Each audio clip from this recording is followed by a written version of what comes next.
it's crazy because you'll see on social media now, and a lot of people kind of ruin the space, like as a trader, like how to make money. It's all, a lot of that shit is like so scammy looking. Join my Discord. Exactly. Like, and I had one of those too, and I just felt like I was providing value, but I was getting watered down because everybody else is just fucking it up. Bad reputation from everyone else. It was COVID that ruined it.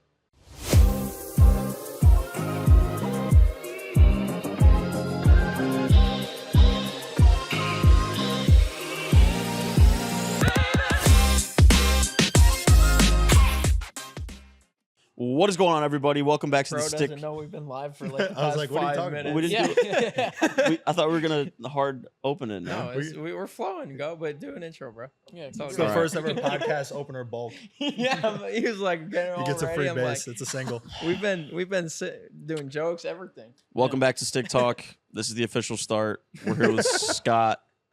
I already forgot how to say it, but Vasilisin. Vasilisin. It's a unique last name. It's But just- nice to have you here, bro. It's been a long time in the making. yeah, You've been. man. I mean, I think we've talked about this maybe like 15, 20 times. But That's how you Here we follow are, up, man. bro. Yeah. Here we are. Another Tampa local.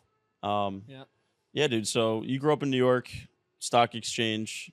Now you're clicking buttons on your laptop, trading futures in the edition lobby. So super excited to dive in. But if you want to just fill the audience in on like who you are, what you're all about, what you grew up on, what you're currently doing. Yeah, I mean, I can kind of just give you like a brief intro of everything. So, well, one, thanks for having me, guys. Absolutely, of course. Appreciate coming on. This spot is dope. I think we just talked about that. But Yeah. like, it's just like a good vibe in here. It's like a little rustic, but Scott Vasilisin. It's like a Czechoslovakian last name, but Okay. I come from like a really, really, really small town. So like 9,000 people, I think, is the total population. I'm like in a really shitty town in Pennsylvania. Freezing cold 9 months out of the year. Graduated 48 kids in high school. So like there's nothing like what we're doing now. Like you guys, myself, like entrepreneur base, there's none of that in my hometown.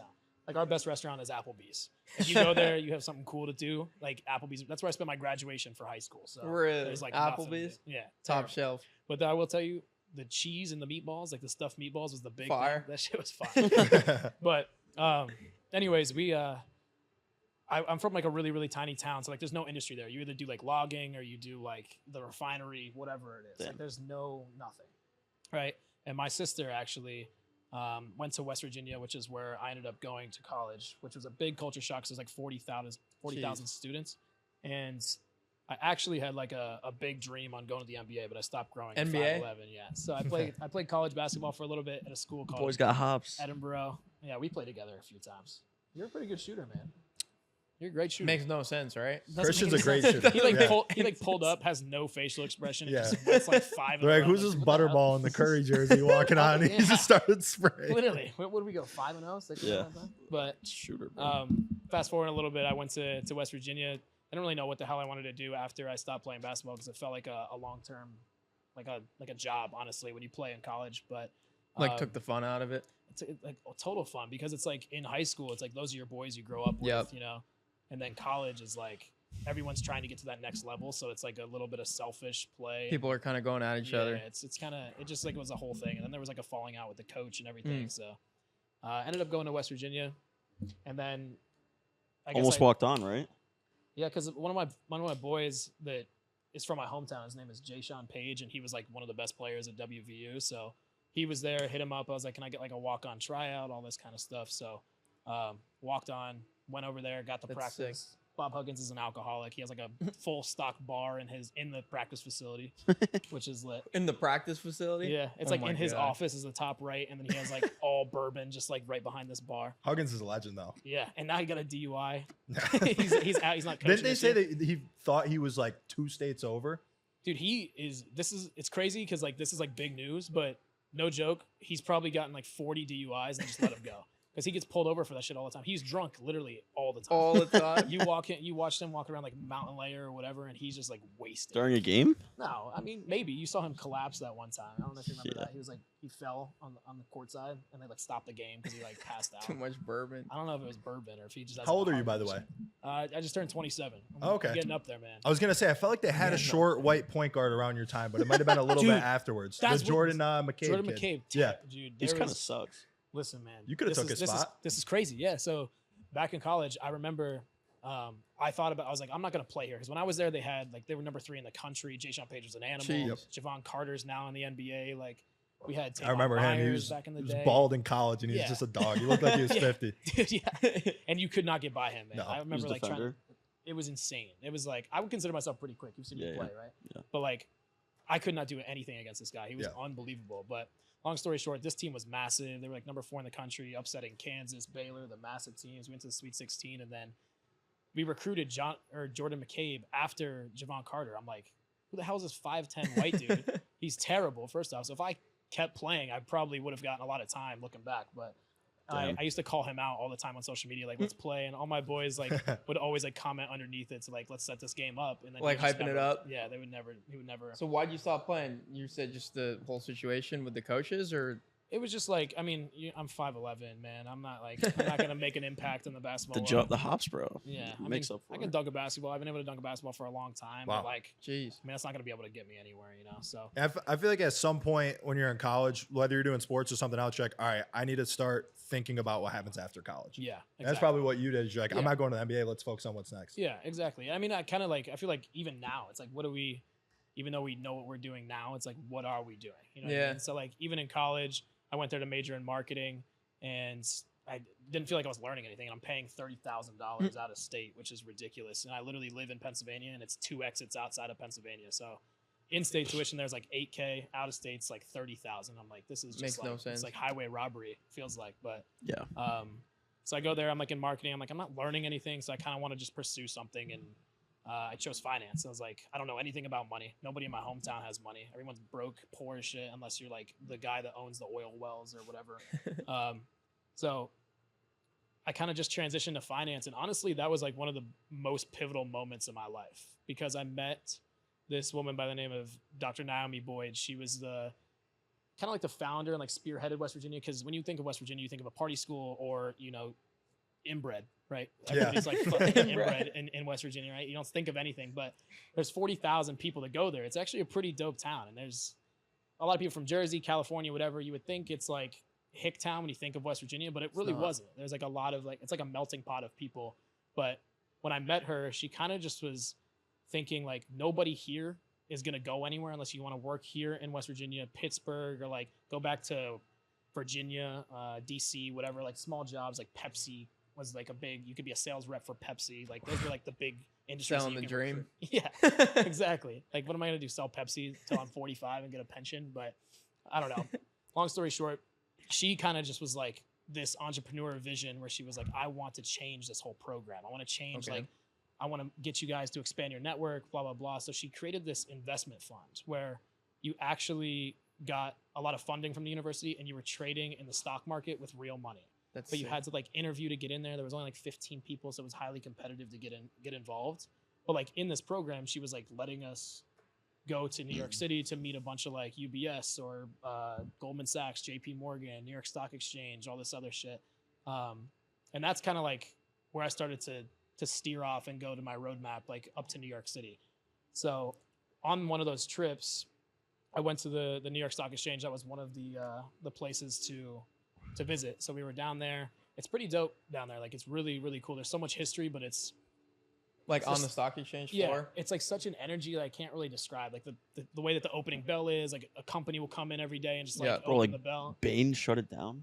What's that? Bain shut it down. Yeah. In the Dark Knight Rises. Dude, it's crazy because I also shut the New York Stock Exchange down, but we'll get into that. Oh, damn. It's crazy. We're interviewing Tom Hardy today. Dude. But anyways, trying to get to that point, I know this is like a long intro to talk about. This is great, bro. Everything, but It's all about story. But I went down to the New York Stock Exchange and I met this guy who was working at a company called GTS Securities. He's like the head trader down there, and he's an animal.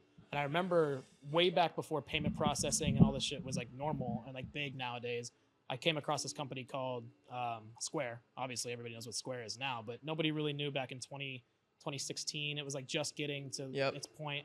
And then I was like researching this company because I was ahead of the tech sector, trying to like invest our money into this, because I was in charge of the finance. And I was like, let's go fintech before it was like a real thing.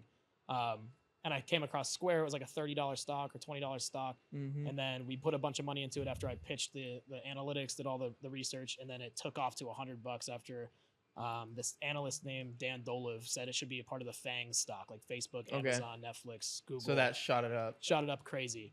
And then from there, that was like my big ticket. I was like, oh, this is what I'm doing for the fun. This is like whatever. So I went to the New York Stock Exchange and met this guy. So you made that call, but it was not your money? I was just going to say, like, while you were doing what you were doing at the school, did you also have your own, like, investment portfolio that you were matching it with? I'm broke as shit, man. I'm, like, from a small-ass town. So, like, I had $0. I'm, like, living off loan money, man. Yeah. So I wasn't really doing too much for myself at the time. I think I had maybe, like, $3,000 to my name. So I wasn't really, like, trying to do that. So I was, like, learning through this fund. And then when I went to the New York Stock Exchange, the reason I bring up that Square story is because the lead guy from GTS was trading Square that day. Like, I think it was like the IPO or something that was going crazy. And I watched this dude make like, I think it was like 70 grand in like 30 seconds, something crazy. I was like, how the hell did you just do that?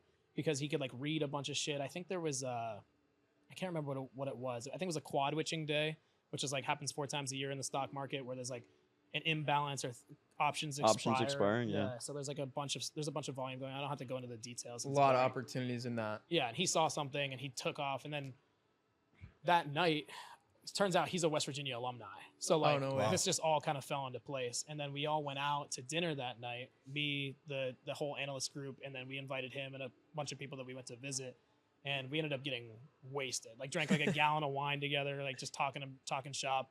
And I was just trying to smooze him because I wanted a job after college, right? So we leave and we stay in contact for a while. And then it took me a while to reach out to him. But then long story short, I just buttoning it all up. He kind of gave me the job after that just because like we had that intro. But once I went to West Virginia, I had no idea what the hell I wanted to do. It just kind of like everything just kind of happened by accident. Yeah. It just fell in place for you. Yeah, exactly. So you took that job and you graduated and went right to Manhattan?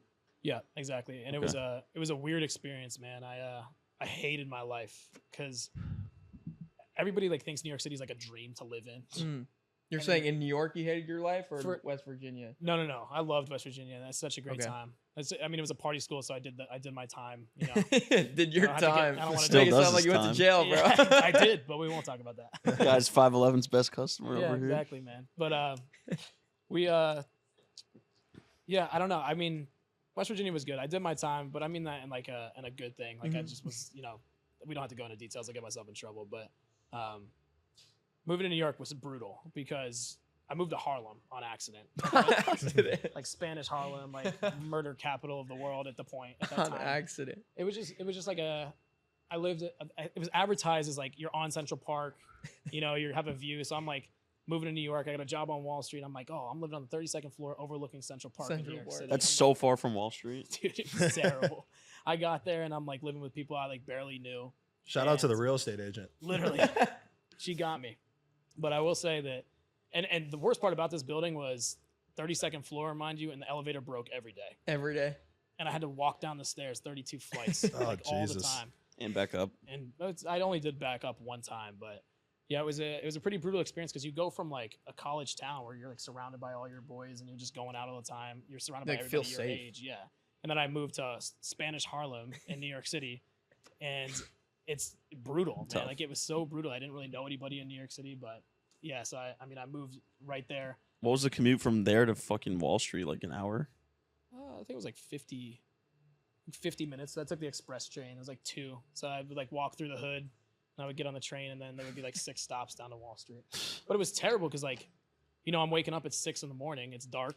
Yep. And then I go underground, and then I get to Wall Street, and Wall Street is dark as shit too because you're just like surrounded by buildings. Yeah, you're surrounded by buildings. So like, and then by 4:30, 5 o'clock in the wintertime, I get out. It's dark. So like, I'm like, I don't see the light of day, man. It's not as glamorous as I thought it was gonna be at first. But then I had a bunch of boys move there from college like later on, and then it just like started.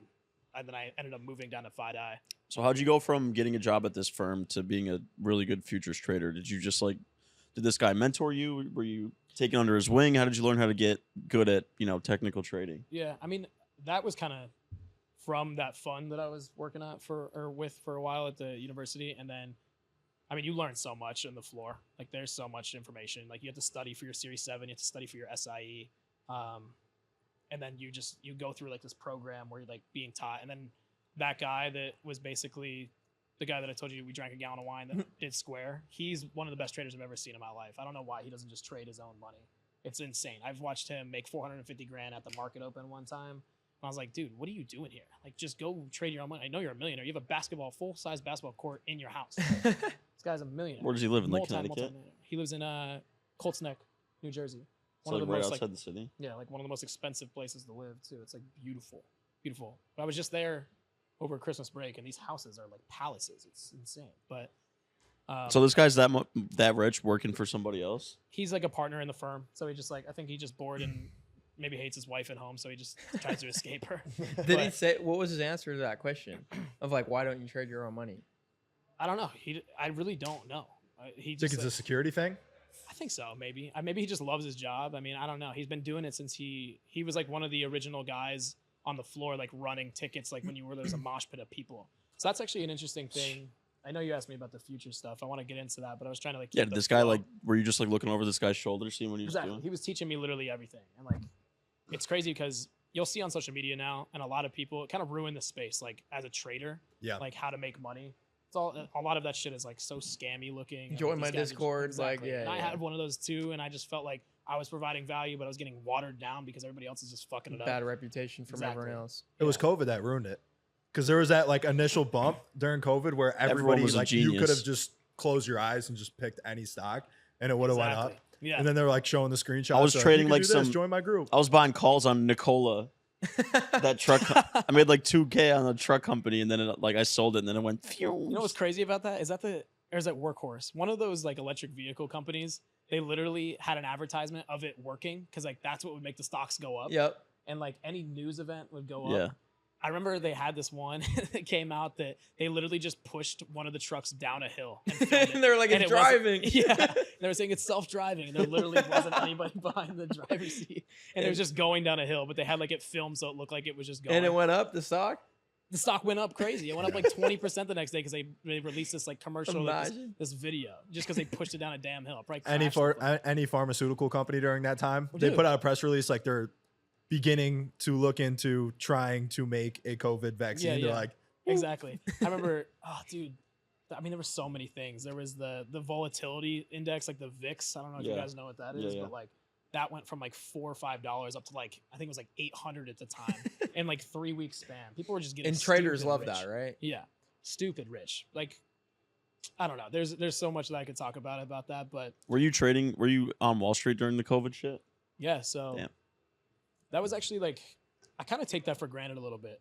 I take the New York Stock Exchange experience like really for granted because I was like kind of confused on what I wanted to do. Like I'm the youngest guy on Wall Street. Like everyone's like 30, 40, 50, like old as shit. So they don't really hire people on the New York Stock Exchange anymore, like at all.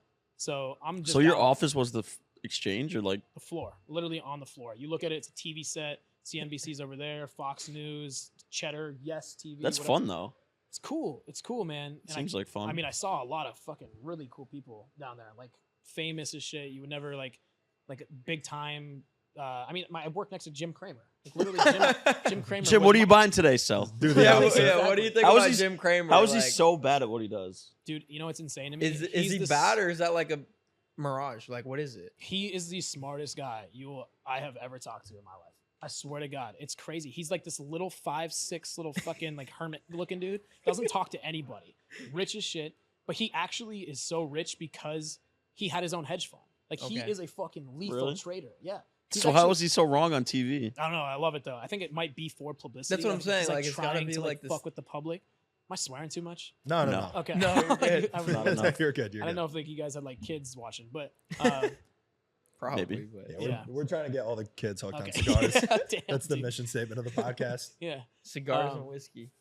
But where was I? Jim Cramer. Dude, he's so smart. Like he would just talk to somebody, look at his feet the whole time, and then you would say like a stock, and he would like Jimmy Neutron brain blast, like what they do, how much they spend, their financials. Like he knows everything, but nobody really understands. Like he is where he's at right now because his hedge fund is like one of the most successful in history.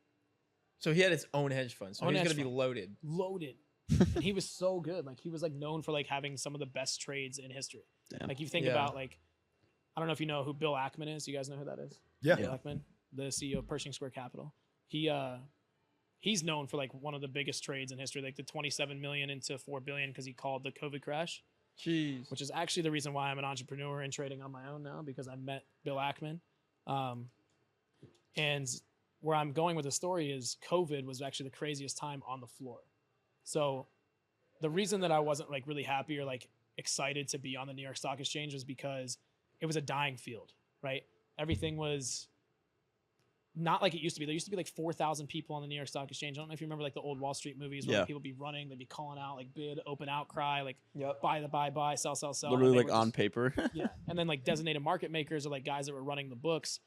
It took you forever to get to a seat where I was sitting like after I passed my test. Like it wasn't as long as a roadmap, but these guys would literally be like making so much money, like millions a year, because they would just be like putting a couple extra pennies on top of sells and like making right commission. in the action. Exactly. Like right then, because there's no way to trace it. Yeah. Because it's not automated. There's no algorithms to like track all these trades. So like it's just like pen and paper at this point. It's crazy. So these guys are fucking caking out. The stories I heard for a while, but everything turned to like a technology aspect, and then less during and less people, COVID. No, like in like Even the before 2000s, that. right? Yep. So like then everything started becoming less, individual based, like people, everything was algorithm. So it went from 4,000 people on the floor, and then when I was there it was like 380 maybe. So like it's dead, like it's dry. Like the bell would ring, everybody would leave that was there to ring the bell. We would open up all the stocks. It's an automated basis because we have our own like artificial intelligence that did all of it. I was gonna say, how much of it nowadays is a guy making a call versus quant trading? It has to be all quant trading. It's right? like the firm, like there's a bigger firm for where I work. There's a quant trading in Midtown that makes the money, and then like the guys on the floor would make like a couple thousand a day, maybe like whatever. Like you'd be sitting there just like making a little trade, but there was like those outlier days where like there was like big volume, but that would happen like 4 times. Were you sitting there doing the buy and sell, or were you just watching the guy? Yeah, I would do buy and sell. It took me a while to get there. Like 4 How months. stressful is it though? Because if you fuck up, you're losing a ton of money. Yeah, I mean it's stressful. Like, and then when you like realize that you're just like, oh shit, I just bought like a trade worth like $5 million. I'm like, oh shit, I gotta pay attention to this. Yeah. But you don't really, because it's just like numbers on a screen at that point. But it's all common stock, so it's not like options where you're seeing like percentages. You're not gonna see just disappear. You'll see like movements are like hundreds to thousands at some points, but it's nothing. And crazy. who are the clients that you're trading for? Just like ultra high net worth people? Yeah, I mean they have a bunch of clients that they work with, but there's different divisions to it. So we're like literally trading the market. The reason that I was there was I was in my rotation. I was a designated market maker, so I was there to open and close the stocks and create a fair and orderly marketplace, which is like crazy to think about because that's not what it is. It's not really what it is, but because it's all automated too. It shows you where the pair off price is. Like, how do I open this? How do I sell this? It's all economics. It's like who's the buyer, who's the seller, where's the best price to match up, and then bam, you open the stock. But all right, so I see all these videos like the head and shoulders pattern, the inverse triangle. Like, do people on Wall Street actually trade that stuff? Mm-hmm. Really? Yeah. So it's insane. So we talked about, there's a couple things I'm trying to like finish up. It is a lot, but the technical analysis where COVID ruined it, all the traders on social media, how they ruined it is because they like talk about all that shit, head and shoulders, blah blah blah blah blah blah, and then at some point your screen, you're just looking at like something that looks like a thing of spaghetti, like it's just a bunch of fucking lines that you like. Doesn't make sense. The reason I bought it is because of this. That's all bullshit, man. Like it's really price action. You just gotta like watch trends. Like you literally have to watch like, okay, people have been selling for 30 minutes, volume's dying out, it's starting to go the other way, so go that way. Like it's really, the way to read it is not through those lines or like these invisible patterns. Like, yeah, they work sometimes, but like they fail a lot too. So like nothing is like a successful trading strategy unless you know the market movements on like why things behave the way they do. It's because it's really just like human psychology. There's a lot of psychology that goes into trading, but going back to like the COVID aspect of stuff, I take it for granted a lot because I was there like one of the most like historic times in history, and it's never really talked about because while everything is automated and everything is like opening by yourself, it's crazy to think back because I'm in charge of 1,500 stocks alone. Like that's one post. The guy that was working that got me the job is doing like 3,000 stocks. So like each stock in the little panel, you're managing close to 10,000 like individual companies for this. Wow. Because they go, if you go public, you go either like Citadel, GTS where I worked, or someone else. I can't even remember them anymore. But everybody that's public is under your wing. So you can trade them, you open them, you close them, and that's all automated. So that's why like with the technology and everything, they were able to like fire everybody. They didn't need as many people like to manage these books. But when COVID happened, there's something called a market-wide circuit breaker. So I remember when that happened. that is the craziest shit I've ever seen in my life, because I'm like watching all these old guys that like have all these cool stories that are like super smart and like really good traders, but they haven't done anything that they used to do since like 2003 once these systems started becoming in place. And then when COVID happened, if you hit a market-wide circuit breaker, everything becomes manual. Manual? Everything. So These guys from 2003 are like, let me get my bag. no, these guys from 2003 were pale and were like, we're fucked. They don't remember anything from fucking 17 years ago. Yeah, that's true. What do we do? Mean? Like they have to open up every single stock. It's individually. Like you have to go into like, you know, Square or Snapchat or whatever and be like, okay, where are the buyers? Where are the sellers? You have to like bid it down. And if you open it and it like shoots down again on you, it closes again automatically because it's 7% down, 13% down, and 20% down. It shuts off for the whole day. So like there's no way that the market can go. And why was that happening? Because of the volatility? Because of like the panic. Because COVID, because everyone's selling, trying to get out. And like, so that's like a fail safe. It's a fail safe thing, but it's also like, dude, I think I was doing options when that happened. And I was like, it stopped. When it opens, I'm either going to be up a lot or I'm going to be broke. Or you're going to be literally at zero. Yeah. So. I think I made $1,000 on a spy put. And I was like in my bed as a sophomore in college, like, holy shit. Yeah. You're probably trying to sell this is it. so lit. I remember you showing me in class, you had all the puts on SPY during the week of COVID. And then I lost everything. So yeah, that's sick. Options fucking sucks. Options suck if you don't know what to do with them. There's like a sell the dream thing all over social media. It's like, oh, I can make this much money. It's like, they're designed to go to zero. You just don't know how to do them. Like you can go and bet there. You're gambling. You're more likely to lose in an option than you are in sports. The real play is to sell covered calls, right? Yep. You can make a shit ton of money off covered calls, but nobody that's ever all I teaches you do. that. Yeah. And you hold the stock at the same time. Exactly. So you're making money long term. You don't have to pay the taxes because you don't sell the stock, and you can collect the premium because they're How designed much to go to zero. you need 1,000 shares, right? 100. 100? Right? 100. 100. That's all I do. I have the stocks, and then I just do cover calls every month. Yeah. And I just collect the premium, and then put it back into the stock to get more shares. Exactly. That's all I do. And then you can also sell puts. Like if things are like crashing crazy, you could sell puts if you want them to go up. You know what I mean? If you don't have to, you don't have to own the shares. So you just have to have the cash in the account. So what did you do when everything went manual? You're like, I don't know what's going on. I had no idea what the hell was going on. I didn't know what the fuck to do at all. These guys were like just like opening the stocks. We didn't open up our last stock one day until 2:30 p.m. One stock was not even traded until 2:30 because we had to do it manually because it kept crashing every day. Like I think the stock market lost, what was it, 30% in 2 weeks? Something like that. Yeah, it was crazy. It was insane, but like every 7%, the market would shut off completely. We had to reopen. But it was only for a couple minutes, right? Yeah, it's 15 minutes, but then we have to reopen all those, like after that 15-minute window. So like, you had to open like 1,500 stocks. Dude, it was. I can't even describe you how. What's even the process crazy. to open the stock? Like, it's got to take a long time for each of them, or what? So you just like kind of like the way it is. It's like a book laid out. So you have almost like an old like typewriter looking panel right here, and then you have like 5 screens, and then you would open it off the bid and ask, right? So the bid is where the buyers are, the ask is where the sellers are, and you have to like try to figure it out. Middle ground. But then you had to like, what I tried to pick up on it was, one, it was chaos. Like everything was such chaos because you were on the floor. Yeah. Was everyone just like, what the fuck? Freaking the fuck out. And I was like, dude, I don't know what to do. So I'm just like opening things. I remember I opened up this one stock at like $5. It was a $9 stock. I opened it at $5, bid right up. As soon as it opened, everyone was in there because there's also algorithms like waiting to bid these. So there's like resting orders in there waiting to buy. And it went right up to like 650. I'm like, fuck, I just made somebody like a billionaire on accident. Because I just like literally on opened accident? it at 5. Yeah, because I opened it at 5 and it went to 650. So like all those resting orders bid up. So he had like a 5 30%. average. Could have been like $1 million. Did you sell right back? Oh, dude, it was open. So they just, I don't know what happened, you know? It so just like, goes. Yeah. So somebody got rich and somebody got, like, hopefully they weren't short. I don't know. But like it's crazy. So like, once you open it, it's up to the algorithm from there. So like you're not even involved. It's just like it's an open market, right? So you have no idea who has like market on open orders or like resting orders like sitting in the back end. So like market's closed. So you're basically like opening the gates on a horse race, and it's just like, all right, whatever. Millions and millions and millions of dollars are pouring in there, and it drives the price up. And I open at 5. People were like, "Fuck, this is insanely cheap." And then they split it up to 650. This guy probably made 30% in 1 second. Oh, dude, were you on the floor when the GameStop stuff was going on? Yes. Oh no. I was trading on my own at that point. Oh, okay. That stuff that was wild. Wild. Insane. The frenzy. Yeah. GameStop, and then what was the other one? AMC. AMC, yeah. Dogecoin. There was a ton. I don't want to talk about it. But so the reason like saying all this is like I kind of took it for granted because I really was there at like such a pivotal time where everybody was like, this is like a history made thing. Like the stock market's crashing 30%.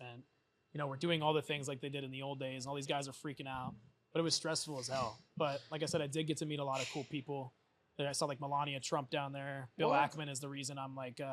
Yeah, tell that story. You just like, yeah, I met Bill Ackman. Then you just moved on. Like what? All right, so Bill Ackman, it was like, oh, sorry, You're good. Bill Ackman is literally like, it was like a 4-second interaction that changed my whole life. It's the reason I'm like doing what I'm doing now. You're good. He came up. It was before COVID. Well, it was during COVID, but it was like before that crash happened. And he came on to CNBC saying like this Chinese flu or this coronavirus at the time. Was it called corona? Yeah, coronavirus at the time instead of COVID. He's like, if that gets over here, the market's fucked, like entirely. He kept saying that. And it was like on the TV, he was about to go interview with Jim Cramer because I worked right behind the CNBC set. And he was talking to a couple of us. I shook his hand. He's just like, he just feels like powerful. Like you can just like feel his power. Like Bobby Axelrod. Yeah. And I shook his hand. He's like saying something, like something came up on the TV. It said 2 cases confirmed in the United States. Ooh. And he looked at the screen and he's like, if that gets here, like if this gets here at all, more than like if this starts to outbreak here, the entire market's going to crash. And then he walked on CNBC set. And I was like, You just said it so casually. so casually, because he was like saying he was shorting the market. He kept saying that he was going to short the market over there. And That's I remember him saying, right there. and then I kept remember him saying like to this guy Dilip Patel next to me. He was a trader next to me. He was like, buy every SPY put option you can, and then just walked away. And I was like, put option? What the fuck is that? I didn't know options. All I did was stocks. I did common stocks. I was in this trading. So options aren't really a thing on the floor. No, you don't trade options. There's an options division, but they're separate because you can't correlate them. So they're in different rooms. But when he said that, I was like, SPY put options. What is that? And like I said, I'm a broke ass college kid. I come from a really poor town. I just get my job. I get a couple checks. I have like maybe $5,000 in my name, $4,000 in my name at this point, working on Wall Street. And I remember putting $1,500 into SPY put options, and I bought like a couple months out. Okay. I didn't know what the fuck was going on, and they were like expires. I was like, I'll give myself some time, see what happens. I put it in there and started going like nuts. I'm like, what the fuck is this? I don't know what's going on. I'm about to lose my money and go crazy. And then 4 days later, the market crashes, and I'm like going through it at work. I'm like scared shitless, blah blah blah. I'm like, what the fuck is going on? Like I don't know what to do. I'm like stressed at work. I'm staying there until like 6 p.m. They're having meetings afterwards. Like if this happens again, like this is the standard procedures, whatever. I forgot I put that money in there. Completely forgot. And I look back and the market is literally almost to the bottom from that 3-week period. And I had those put options in there at $1,500. I opened my account and I almost shit my pants.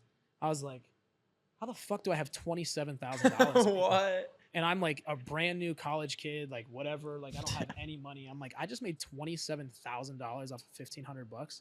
And I was like, did you sell it right then? I got out right away. And I think if I held it, if I remember correctly, if I kept holding that and I sold at the very bottom, I think it would have been like almost 120 grand. Yeah. Because it like continued to go up like crazy. Can't even think about that. I don't want to think about it because I was still so like pumped up. I didn't know that at the time. Yeah. I like, thought about it like a year later.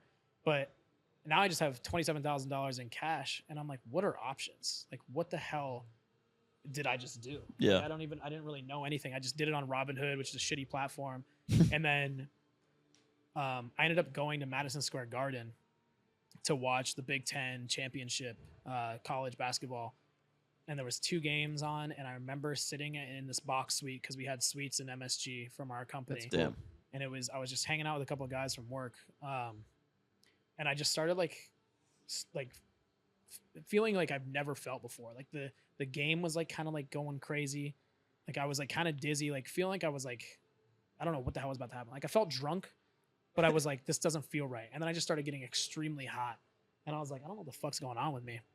And I remember hearing on the intercom, they're like, and ladies and gentlemen, please go home. The second game has just been canceled. And then it was just like, everyone filed out of MSG.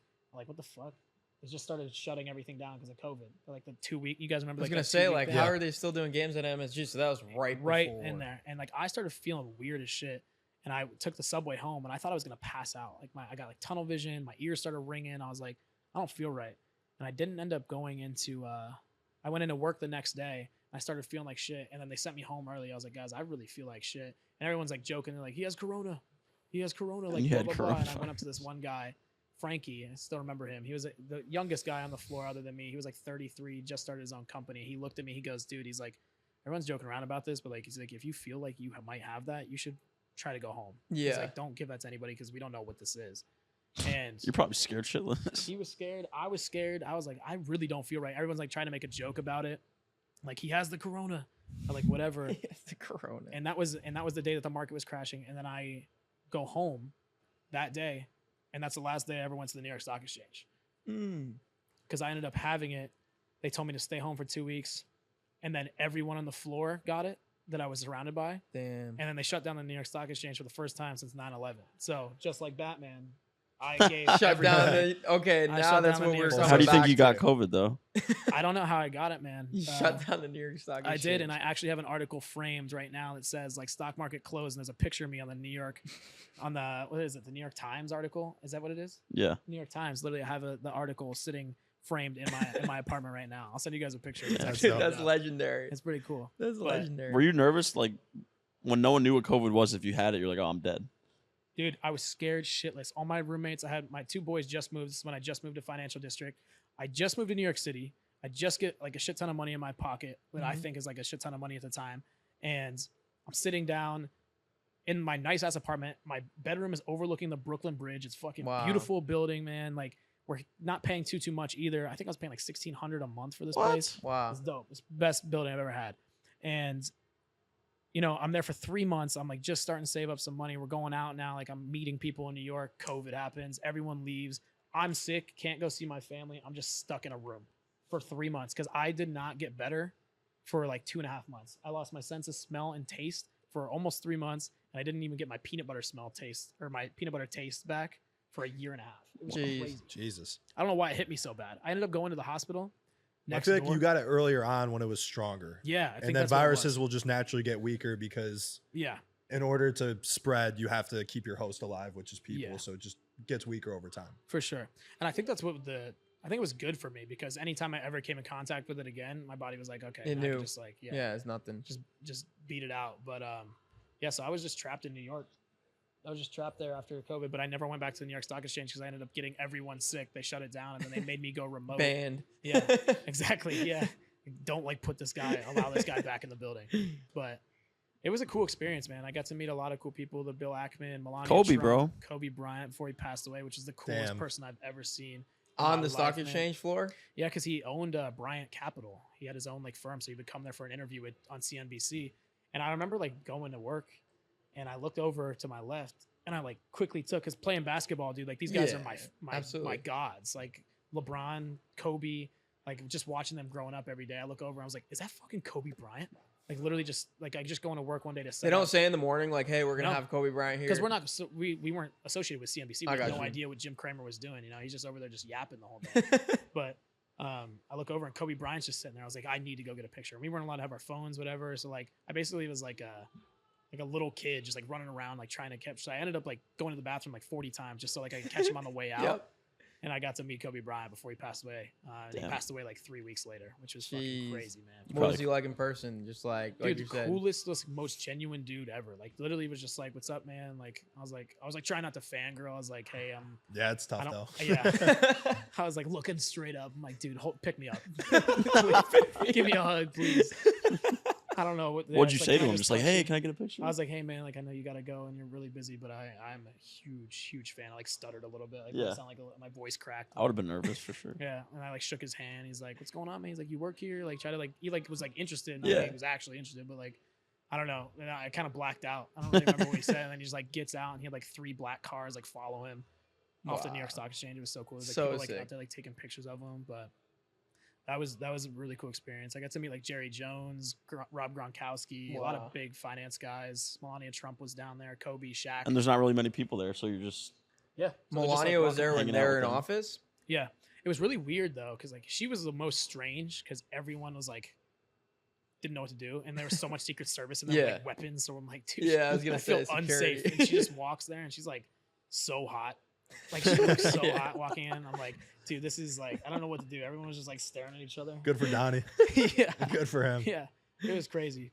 But I don't even know what the hell she did. I think she just went there like like rubbed the bell and then left. It was the weirdest thing. She's the first lady, like still trying to figure out what America is. Yeah.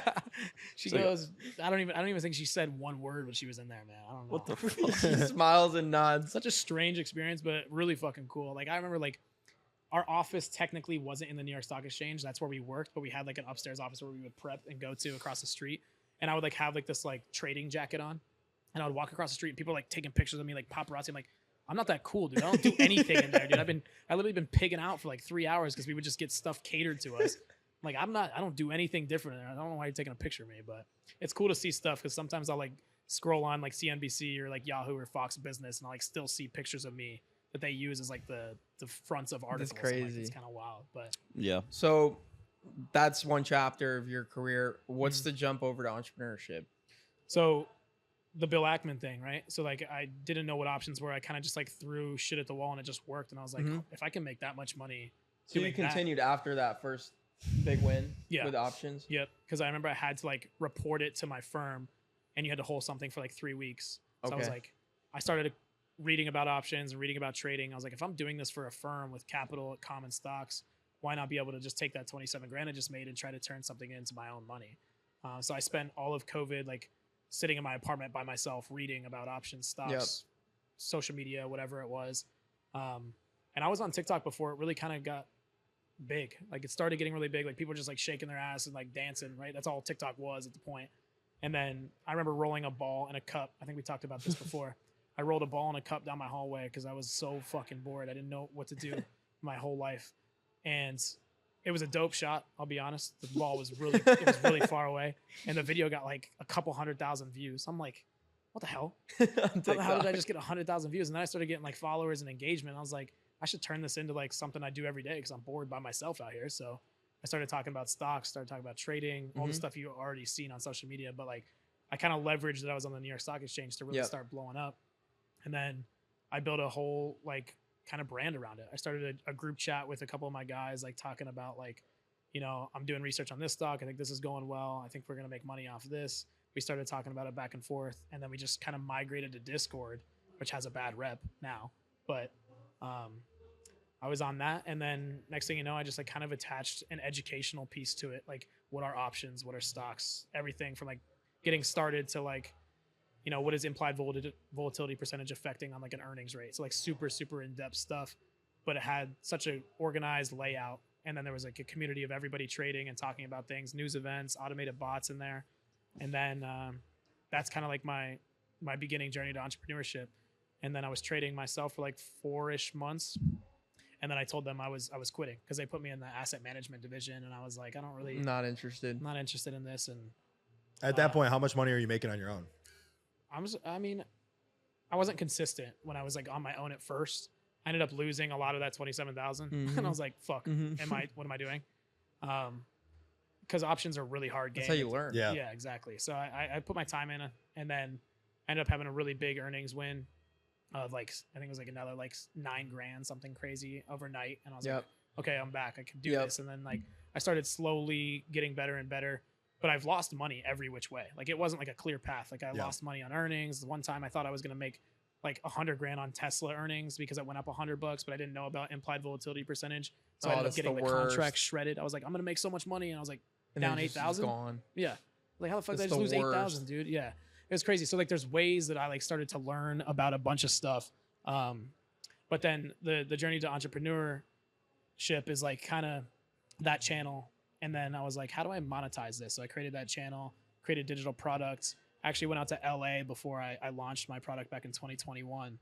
And I know Arizona Zervis. I don't know if you guys know who that is. The Roxanne.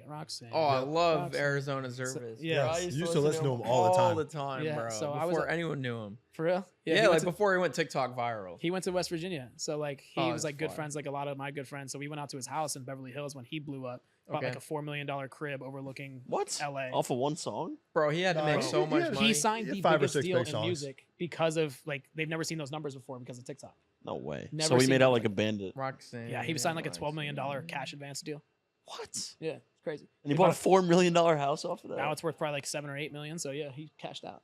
Damn. It's crazy, man. His house is insane. But we went out there And I got introduced to this guy, Swaco the Child. You know, if you know him. Swaco the Child? That fast 400 on the dash shit. Nah. No. Whatever, I know that song, yeah. He has blue hair. I don't know.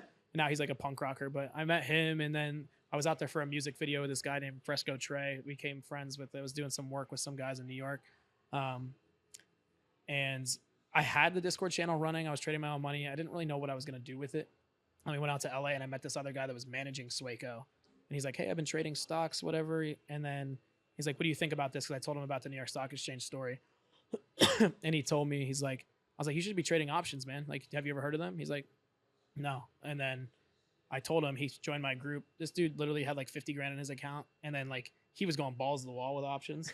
So any call out that I would ever do, or he would like try to tail me or like whatever, he would go all in. This motherfucker made like $100,000 and some in like 4 weeks. He would just throw 50K into it, and then he would just keep reinvesting into it. Just no risk management. No risk management at all. But then he made out like a bandit, man, because he stopped. Like he was smart. He was like, I just made so much money, I'm just gonna like sit on this. But through him, he has so many connections in LA, and he had like a whole team. They helped me design this digital product that like created like an automated payment system and like all the stuff that you need nowadays to create a whole digital product on an automated basis. And he helped me create that because obviously he made a shit ton of money. So he's like giving me some value back. And then I didn't really know how to set all that up, but he educated me on how to do all of it with his team. And then I kept posting videos on TikTok. And then one time I remember I moved to East Village and I was sitting in my room and I was like kind of burnt out because like I'm just trading, I'm posting all this content. And I was like, do I need to get a job? Yeah. I'm bored. Like I'm literally bored.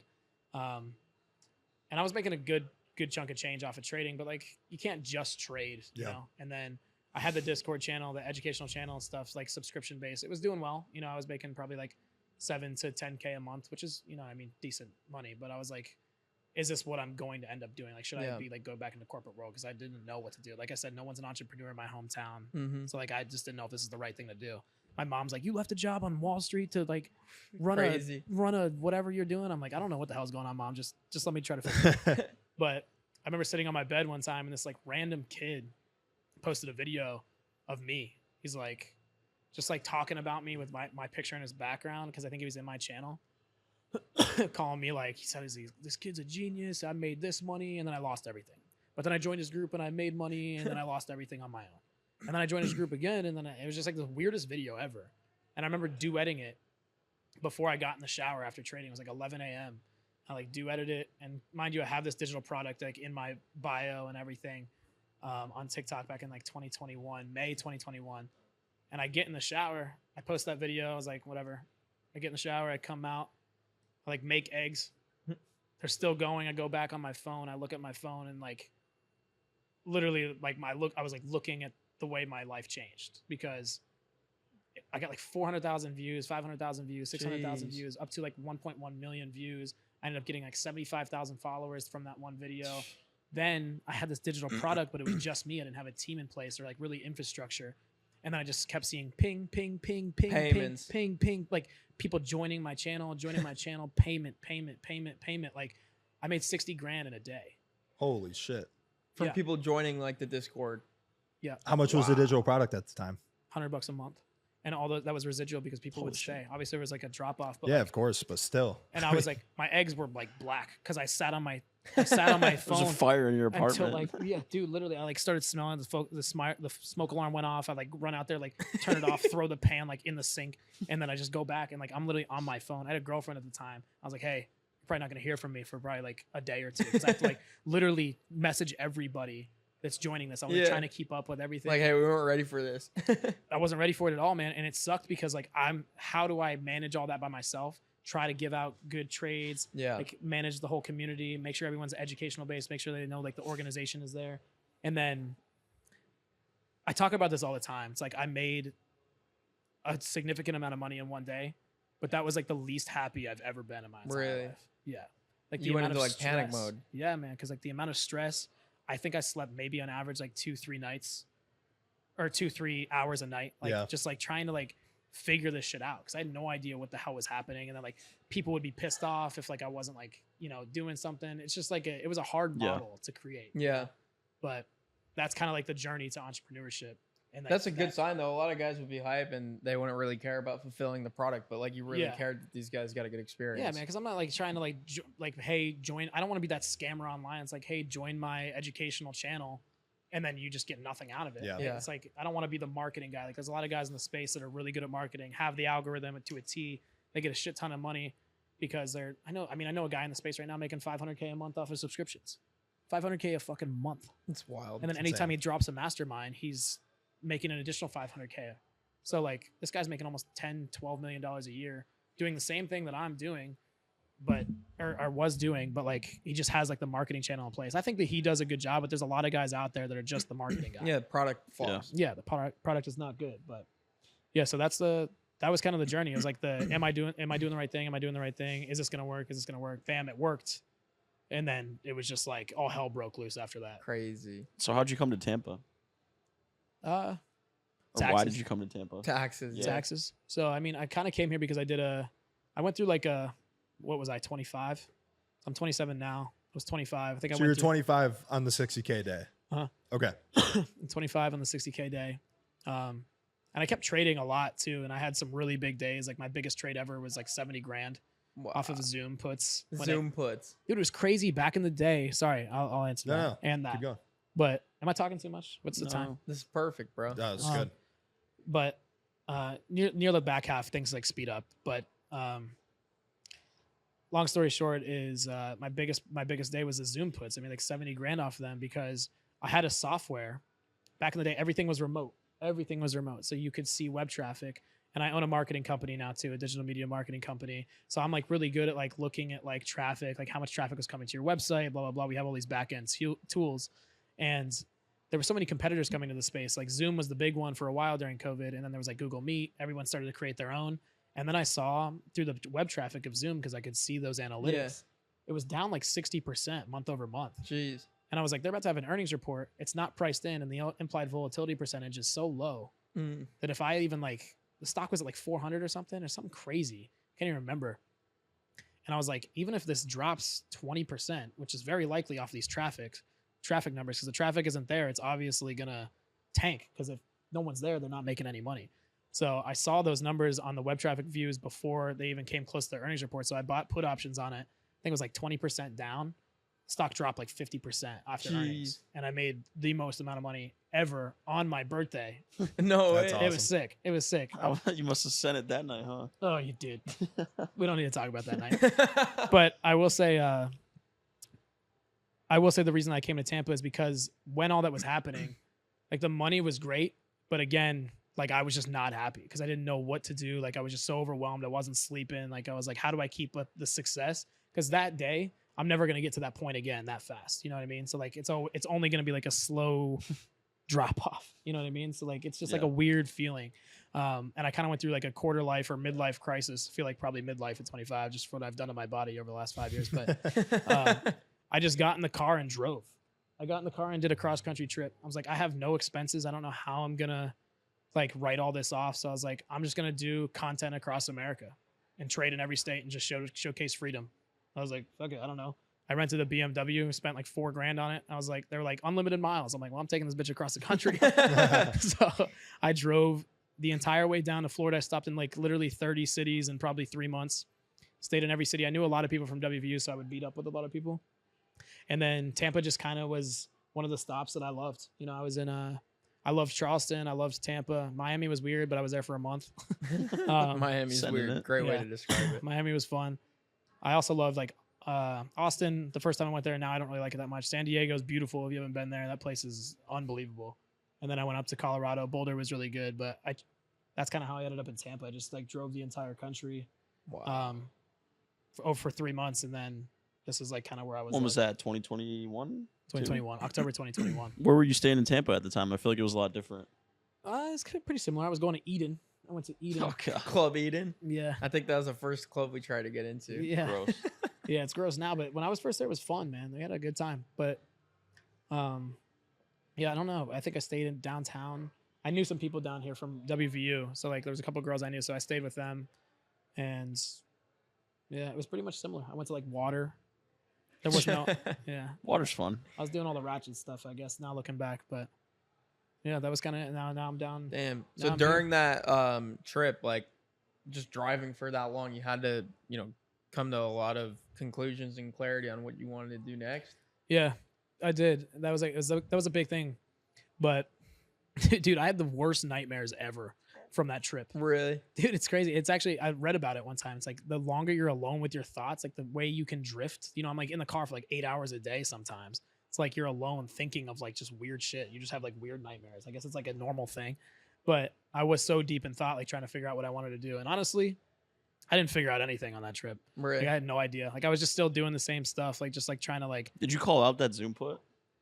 Yeah. Everyone probably thought you were God.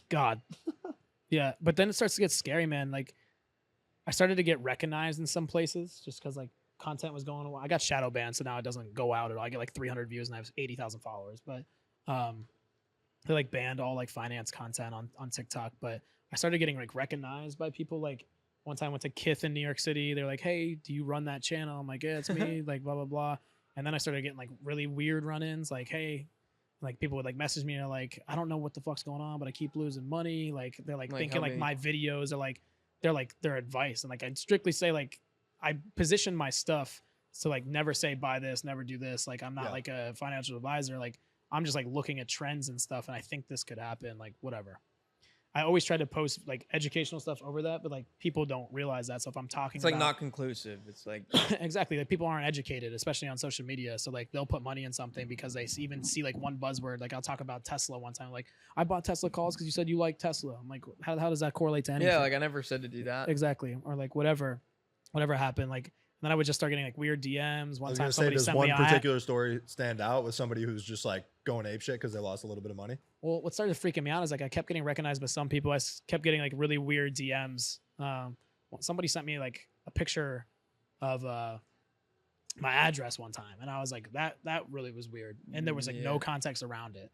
And then I started like seeing some other stuff on social media where like a trader was robbed, like Nord Trades. I don't know if you know him, but he was like pistol whipped in LA because he like posted where he was, like the Pop Smoke story. And then there was another kid that got murdered in Mexico because he posted his Airbnb, like where they were. So like somebody from Mexico saw it, they like told somebody, and like maybe the cartel, who knows, and they robbed him and killed him. And I'm like, this is kind of sketchy. Yeah. So like, I don't know, I kind of pulled back on the content a lot, and then I don't even know I don't even remember what the question was. What was the question? No, you were just talking about realizations that you came to. Oh, realizations. Yeah. It's just like weird. It was just like a weird pivot. I don't know. It was just a weird thing that just happened so fast, like on social media. And then after that, I was like, I don't know if I want to do this for the rest of my life, but I do trade still every single day. Every single day I trade. I saw it. The edition. I saw it. You had a position open. And you're like talking to me. I'm like, yo, you going to check that? You're like, oh, it'll be okay. Yeah. All right. It worked out. I think I made like 3,800 that day. It's a good day. Good money. Yeah. Not bad. I mean, there's also days that like I lost $3,000 on Friday or yesterday. So I mean, it's not all rainbows. It's not always wins. Yeah. Yeah. How'd you get into the marketing agency? Such a big pivot. Oh yeah. I mean, the marketing agency was like more so like the content side of things, right? I'm like creating content all the time. I like that part of things. I like to like grow my brands, and like what I was doing in the Discord channel, it just wasn't fulfilling because it's like every single day someone's asking me of something, and like I call out, my realization was I called out that Zoom put, and then when I had that Zoom put, the next day they're like, all right, what's the next play? I'm like, it's like setting the expectation that there's always going to be one of those. Yeah, it's like, dude, like celebrate that, or like give like some time. It's not like, it's like every day, it's just people just want something. Did you close out that Zoom put right at the open? Every time, yeah. At earnings play, I'm always out right away. And then I like roll it over into something else. But yeah, no, the realization is like it just wasn't fulfilling, I guess, on all that. So I started to make a pivot toward the marketing agency. I met a guy from Google. I can kind of speed this story up, but I met a guy from Google. He's been a great business partner, and we just started a marketing agency. We worked on a few things together, like side projects wise, and then our first client was GH Bass. So we're like, oh shit, I guess we kind of do something here. So yeah, I mean, they're like a multi-billion-dollar international shoe brand, and they were our first client, and we had no idea how to run a marketing agency whatsoever when we first did that. And we have a really large client at first that's paying us a lot of money. So like, let's figure this out. So we spent a lot of time like doing all that. It's about a 2.5-year-old company now. And honestly, we're doing really, really well now. Like this is like our big year. Like we're getting like referrals, like word of mouth. People are starting to understand that we have It's the developed an fucking in-house. best, dude. Yeah. When you finally It's a start to great get feeling. referrals coming in. It's just such a better feeling now because it's Yeah. like we're helping them build their business. Like on the paid side, we focus a lot of like Google ads, social media ads. But I kind of like started this marketing company because of the content creation I was doing. He was the paid side, I was the social side. I liked growing businesses. I liked like learning about businesses, the structure of everything, helping people out, like how to like. Everybody's always like, how do I, utilize social media content? How do I run ads? How do I, whatever, like how to like help my business grow? And there's always like a consultation side of it. Like, where are you currently in your marketing funnel? We have like a whole script in place now. Like we like to have like a call with somebody. We work with a lot of like, we have VCU University. We have Keene University out of New Jersey. So we do like a lot of universities. We do, trying to think, we do a lot of healthcare. We do a lot of healthcare, like practices and med spas and stuff down here in Tampa is huge. We're kind of all over the place. You can really help anybody if the price point makes sense. Like obviously if you're like charging $30 a month for your product, like you don't want to spend a bunch of money in ads. So we're pretty transparent with like what we do now, but the marketing side of things just kind of happened through network connections. And then we just been really, really focusing on scaling this company, which is way more fulfilling because you're helping somebody. Yeah. And you're like meeting people, networking. It's way more fun than just you're not just behind a computer screen. What's your next stock trade? And like, I'm like I started to phase myself out of that like a year ago. I started telling people, my guys, like I'm getting tired of this, blah, blah, blah. You guys have been great. Offered some incentives to them. Like it's still live, just not very active. I've had a newfound like revamp a little bit just because of futures trading is unreal. Right. But, and you get funded now, you get $150K with no risk to yourself. So I'm like, might as well tell people about this. And now it's like really catching fire. So I might revamp the Discord channel again, but I'll do it way differently. More so just like, this is how you can get funded, like whatever. And I'll build a team under rather than just doing it all myself. But the marketing is where I'm really solely focused right now. I'm dabbling a little bit in Airbnb arbitrage coming up here pretty soon, but that's kind of love it. That's kind of the long-winded story of it all. Solid, bro. Damn. I don't know. Feels like a great recall. Yeah, for real. Yeah, I don't know. The marketing stuff's cool though. Yeah, I really like it a lot. How did you like discover the agency model? Was it just through that business partner that you met? Yeah, I mean it's refined every day, man. Like it's like I think we finally got what we want because we started out like as every marketing agency does. We can do everything. Like, you need a website, you need emailing, you need email marketing, blah blah blah, and then you're like, my return on energy is not there. I'm not going to make a lot of money by creating an email marketing campaign on MailChimp or whatever it is for this. Like I'm going to make $500 a month and I would spend 10 hours doing this. Like, so we've kind of refined that motto. We've used our network a lot. I don't know if you guys, I mean, obviously you know who Gary Vee is. Yeah. So the guy that built up VaynerMedia is a guy named Jeff, who is now the CEO of Tracer, I think it is. It's a tech company. So he has kind of like taken us under his wing. That's awesome. He built it up from like 10, I think it was 10 million at the time to like 900 million VaynerMedia. Yep. And then he left and now VaynerMedia is his biggest client. He owns like a data company called Tracer, but he is connected with my business partner's sister because now she was at Tenuity, I think, and they got acquired or whatever. She made a bag. He met her. He brought her on to Tracer. And then he kind of just like heard about our model and then like picked it apart. He's like, dude, focus, hyper target, know your 3 pillars. What do you want to focus on? What are your differences? How the hell are you going to scale this company? And he really picked our model apart. And honestly, I kind of owe a lot to what we do now to him because he really helped us like refine it. So now our pillars are really like the consultation piece, the paid media side, and then we have like a bunch of training and education videos that we have on the side as well. But we really focus only on like paid media, how to help you grow your company.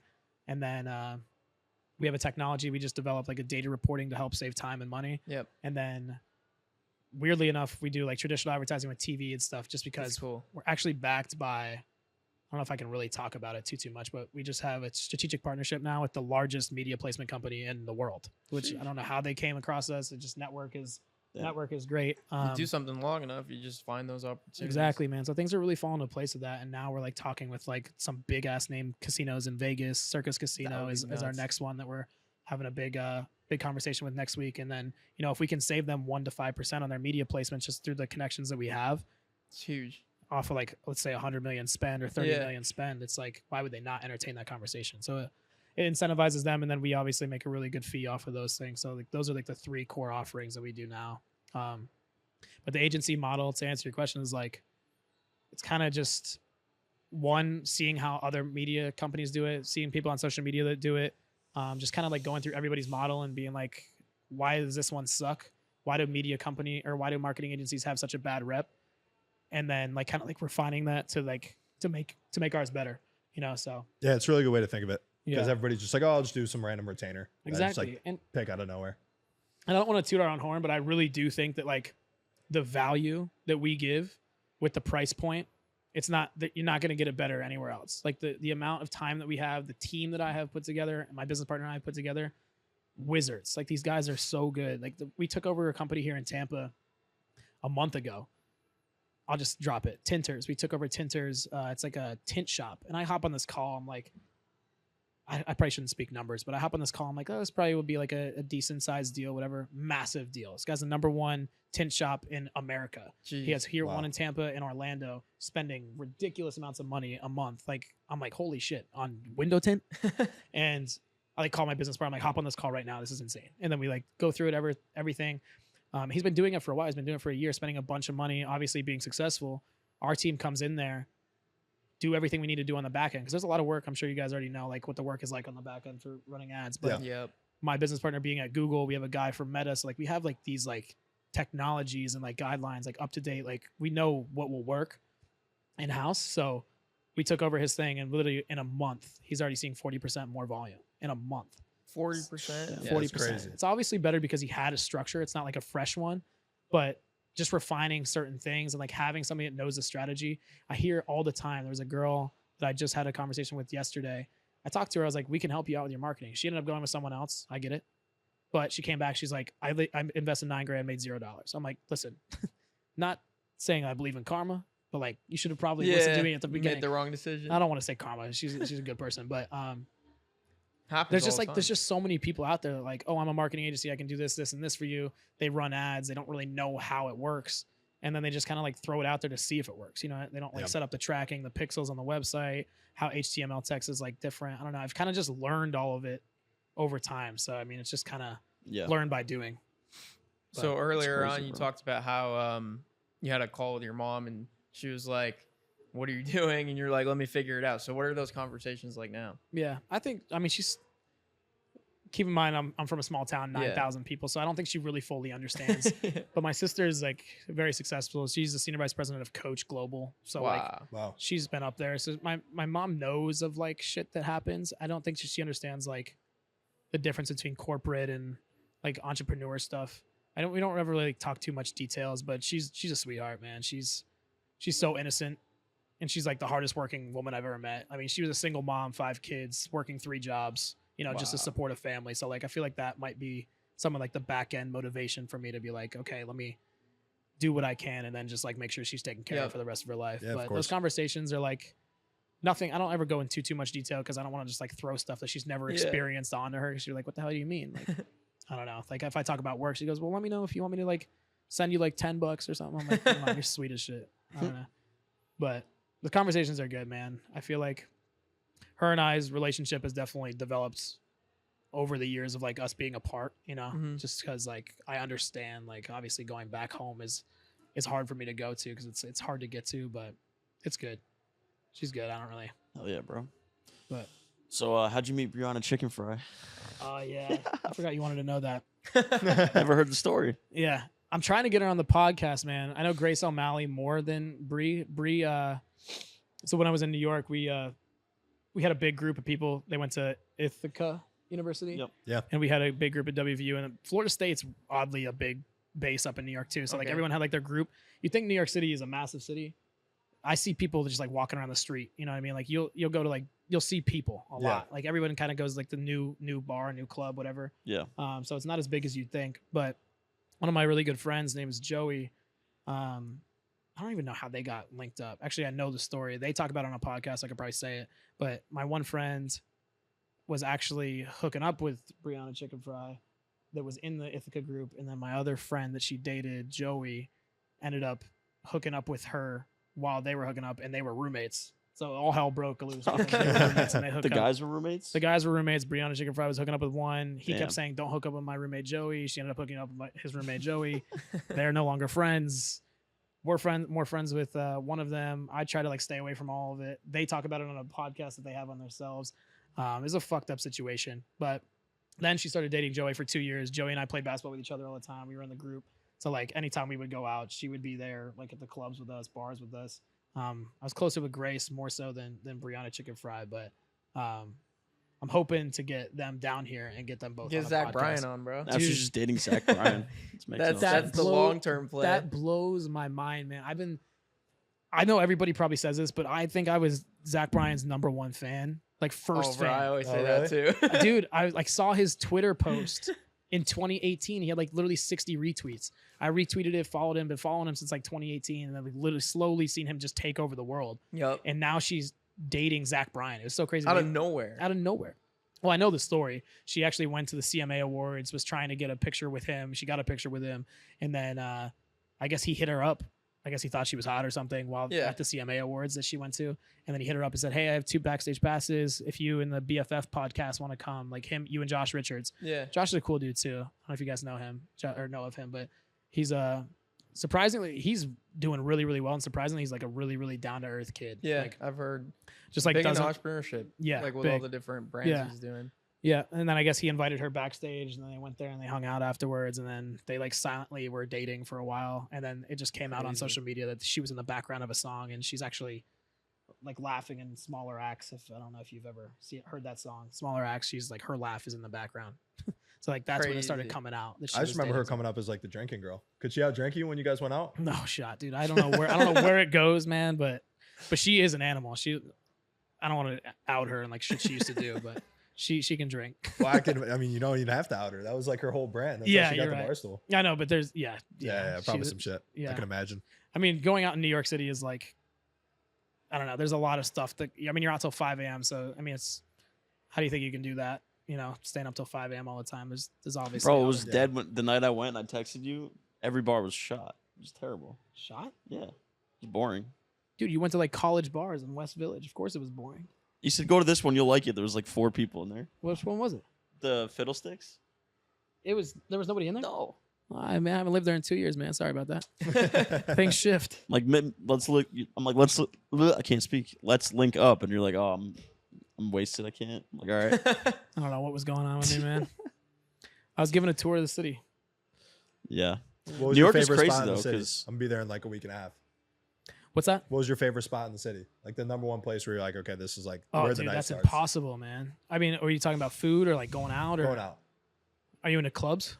Are you into like bars? More so bars, I'd say. It depends on what you want. If you want like a chill place like this, but it's like upscale, I would go to Cathedral. Literally called Cathedral. Oh, really? It's under the Moxie Hotel in the East Village. That place is sick. Dinner is insane. It's like a small bar, but it's just the vibe in there is fire.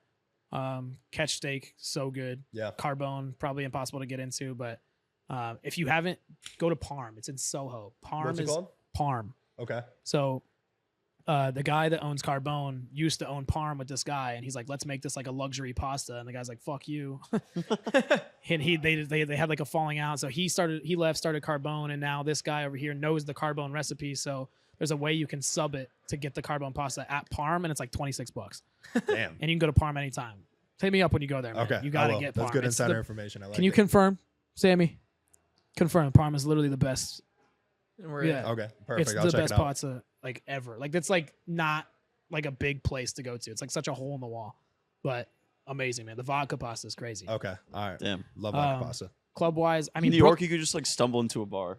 Yeah. Like we left the bar and we went into the one next door and it was insane. It was so fun. Yeah. That's the weird part about New York. It's like you can't say what's the best because like there's just too much. Yeah. Because like the thing about New York is people don't really want to be a part of like the crowd. Like everybody here in Tampa is like, oh, let's go to 511 and like just be in a mosh pit of people. New York is like, I want to go to a dope bar that no one really knows about until people find out about it. And then we're going to go find a different one. Yeah. It's so weird. I know. It's cool, the whole point of going out to like be around people though. I mean, it's just such a, like New York City is like the most independent city ever. I don't know. It's very different. Like here, it's like the lifestyle up there is so crazy. That's why I hated it when I first moved there, is because like it's so different than anywhere else in the world. And then you leave there and then you're like, I don't want to be here when you're first there. And then you're like, I don't know how I'm ever going to leave this place, because you just get so accustomed to that lifestyle. Get used to it. But like, I kind of want to go back, honestly. Like that's how like different it is. But I don't know. The lifestyle down here is way better with the weather, you know. But Yeah, Taxes. weather was the number one thing for me. what's that? Taxes is a nice. That's why I'm here. Nice That's kind of bonus, like but really. weather for me is just you can't be like not freezing your ass off, Yeah, especially when you're from where we're from. exactly. You guys are from upstate New York, Yeah. right? All of you. Upstate. Yeah, it's like gray 5-6 months out of the It's year. terrible. I mean, I was just there for Christmas time in New York City, which is cool because like it's like the energy's there. Yeah. Yep. But then like January to like end of March, those 3 months Just just gray, miserable. cold. You're like kicking around slush. You're pissed off, getting face wind in your face. Yeah, So cold. yeah. It's terrible, man. I don't miss that, but I do miss the energy of the city. Yeah. Just because I would be so fat if I lived in New York City, bro. you'd The say food that. is too good. It's too good, but you just walk around everywhere, so you Yeah. like you burn it. And if you go to Sure. the gym, like I don't know, you didn't see any fat people in New York? Yeah, I did. No, you didn't. Yeah, I did. Where? I don't know, around. There's a ton of people in New York City. You There's saw fat people in New York City. Dude, I swear to God, every time I literally lived there for 5 years, I don't think I saw one fat person. I mean, they're around. I don't know. I didn't see him. I think I just The like. Italian joint doesn't have a fat chef. Get the fuck out of there. I mean, like you know what I mean. Like, there's no like really overweight people. Like people could like you walk around. It's like such an active city. I feel Yeah, like there's no like. I guess. You know what I mean? Like if you live in New York, you're not fat. You know? Yeah, upstate New York, everybody's fucking fat. yeah. That's where they all go. Yeah, Yeah. Stamp that. I'll take they that. just roll them upstate after they hit a certain weight limit. I'll take credit for that one. Yeah. Fair enough. No fat people in New York. I'll sign it. But I'll take a video next time I'm there. You're screwed. okay. Yeah. TikTok. Yeah, TikTok. You're blowing up on TikTok, man. Yeah, bro. I'm trying, I guess. Tell me about that a little bit. Just have thoughts and make them 60 seconds long so they're monetized, and then I just make the video, and that's it. That's so dope. And you're getting paid for running TikToks now. Yeah. And you're just saying controversial shit on purpose, right? Yeah, pretty much. Shit that no one else wants to say. It's so smart. I'll say it. It's so Yeah, but smart. I mean, we've known Chris for a while. Like these are his actual thoughts. Yeah, like yeah, he's dressing him up a little bit, but no, he's always been controversial. Sometimes, But that shit conspiratorial. sells, man. That shit will catch on. Yeah. That's the weird part about social media for like me is like I'll sit there for hours like trying to like create like podcasts like this and like clip it and like try to go viral. I'll get like 1,000, 2,000 views like on something. You'll say something about women shouldn't work a 9-to-5 job, and then you'll get like 2 million views, and then you get like Well, dude, growing a podcast channel is a fucking grind. yeah, it's a lot. And I Yeah. don't really have too much. I kind of do it for like networking. Yeah. And it's Great fun. networking. It's like a way to show a personality too. It's like a hobby. Yeah. Just hanging out. You know, it's kind of dope. But Yeah, it doesn't feel like work aside At from all. setting up today. I feel like women hate men. All the women are like, men need to stop being podcasters and like go fix a toilet or something. damn, dude. Imagine you just see like something like that. Like it's like the reverse world. Yeah. I haven't seen that. Oh, I don't know if we can talk about this, but how's the stalker situation going? Oh, he chilled out finally. You got He's one? good. Some like autistic kid in Los Angeles like wouldn't stop harassing me and him and my dad and, my my stepmom. cousin and my dad. Yeah. He just somehow got all of their personal cell phones. What the fuck? Yeah. Calling him This is what I'm nonstop. talking about, the realization, man. Like people are weird. Yeah. Social media is weird. But that kid was actually autistic. Like I mean, so Doesn't I feel matter.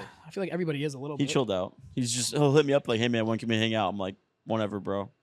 Just dragging on for infinity, I guess. Just like he just had like his obsession of you. Yeah.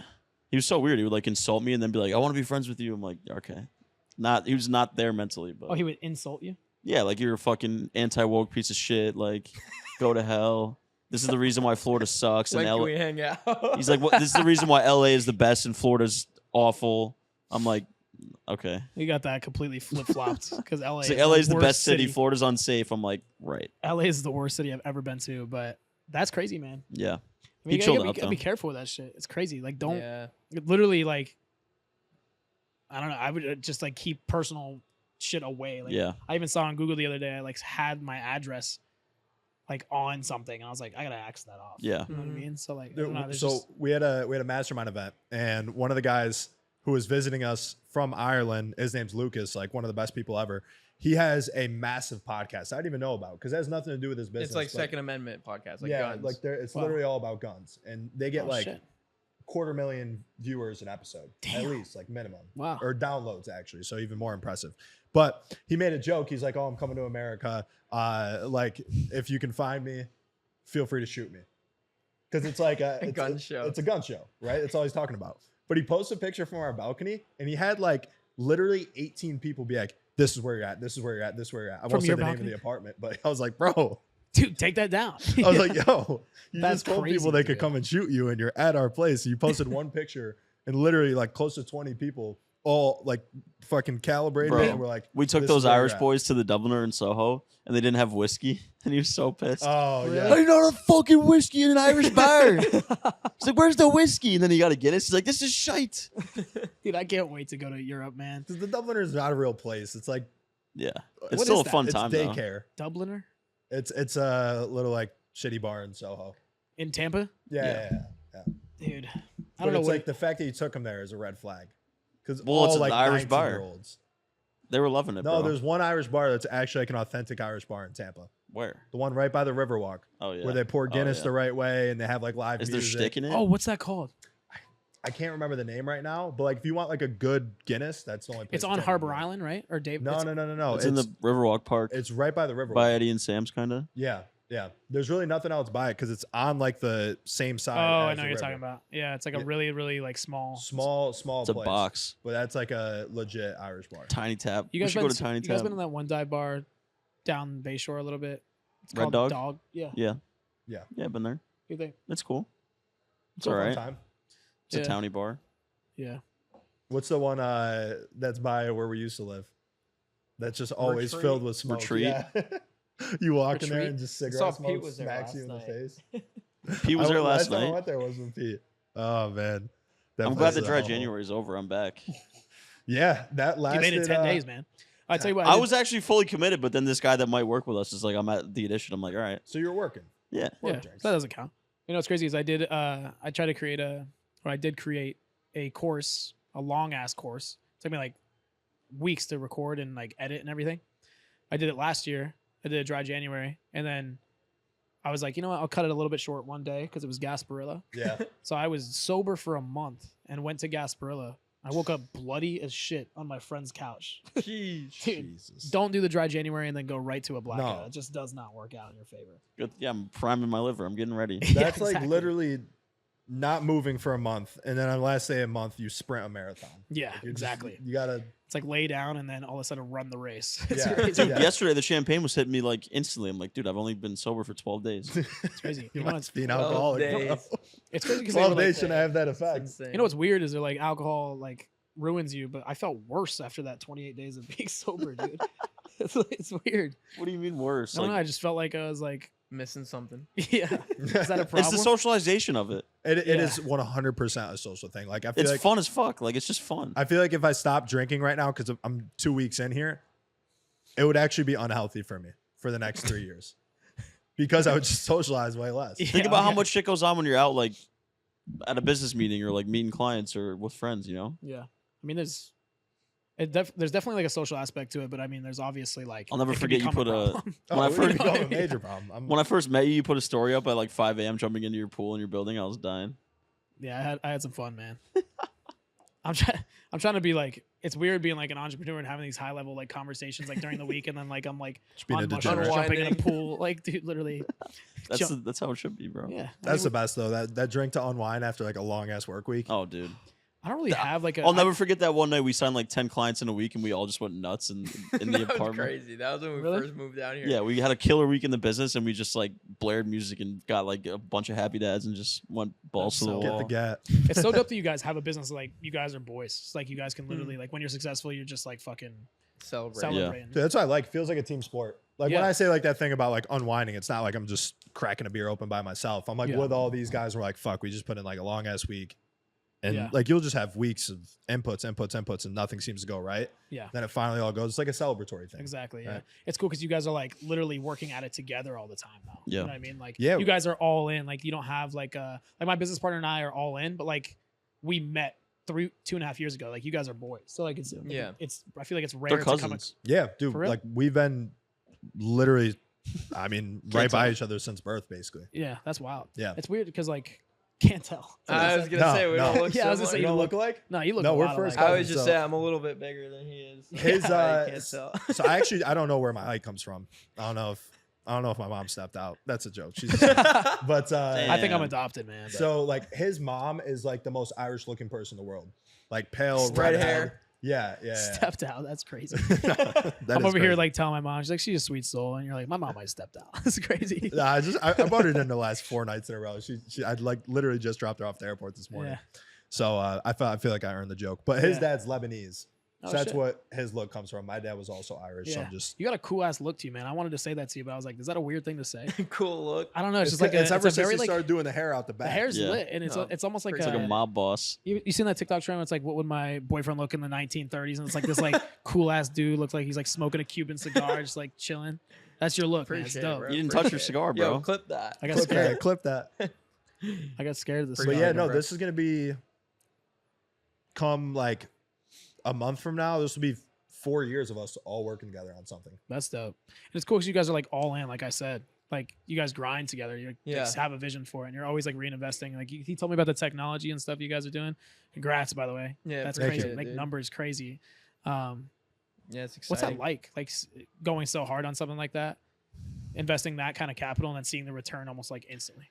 Not instantly. Yeah, it was the It's opposite like- of instantly. I mean, we Took like 2 years. because that software had been in development for a year and a half, and we made negative 100K. I don't know, 200K maybe burned on it. But Yeah. once it launched, that was like, and you don't really notice it because even though like the number goes up, the MRR goes up, there's so many like micro fires that you're dealing with constantly. Yeah. Like the best example of that for me personally was like right when we launched, we've built up a lot of goodwill in the market. We had a lot of people sign up, but I was handling like the intercom chat on the website. So I'm like, it's funny. Like we launched and I was visiting my sister in Allentown. I go drive over, take my rental car to New York City after that. And I'm like out at a bar in New York City. And like my cousins are having a great time. They're like, what are you doing? Like, how'd the launch go? This and that. I'm like, the launch is going well, but this guy's fucking pissed. Like the credits in his account aren't loading, like this and that. I literally was like, they were like, do you want any drinks? I literally sat in a corner for maybe an hour and a half straight. And this is from like 11 to like 1:30. But we have people who are, you know, over in India buying this. We have people over on the West Coast. And I literally like, don't move. They'll be like, you want another one? I'll be like, yep, here's a card. Like literally. So it doesn't like feel like, Yeah. oh, like we haven't gotten to a point where we've celebrated anything with that company yet.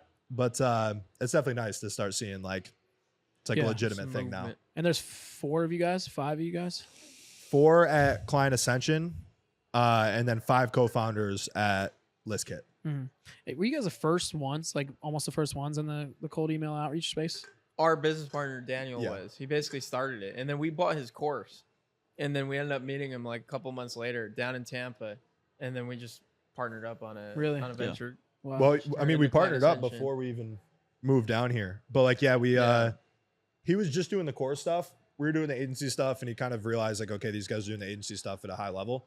But he was really good at info products, so he partnered up on an info product with him. yeah. At that time, I'd never even seen his face still. Yeah, it was He's like just a Anon, wizard on Twitter. Yeah, like a Anon account on Twitter. Yeah. But yeah, we launched an info product with him and did like 90K in like a couple weeks. And Wow. we are like, okay, so this guy's legit. Like it's not because you never know with info products, right? Like Of course. who's really selling courses, who's really doing that. So we pitched him on doing like a high ticket program together.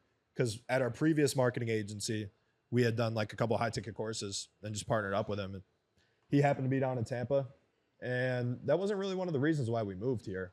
Really didn't play into it because he moved to Miami at Yeah, that he point. left Tampa and then he He came did a back. short stint in Miami. Damn. We just fucked with Tampa because we were like, okay, where are we gonna move? Like classic, like person coming from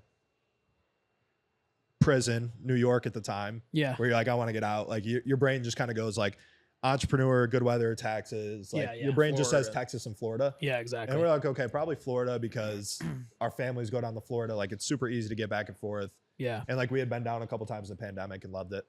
Yeah. And then it was like Tampa. Dude, or you ever just look Miami. around? You're like, It's I live in Tampa. Florida. This is dope. I haven't really had like a come to realization moment with that yet. Like I like look up, I'm like, oh shit. I'll be on a walk. I'm like, dude, I've always wanted to like live in Florida. Here I am. Yeah. I always knew I wanted to be back after leaving Miami because I went to University of Miami. Oh, you did? Yeah. That was probably fun as shit. That was a good time. That was a good time. But I was like, yeah, I got to get back here. And we started going down to Fort Lauderdale during the Those are pandemic. the best. And that was the best because it was like Remember we literally, went out for the first time after COVID. yeah. Everybody at the house because my uncle was renting a house.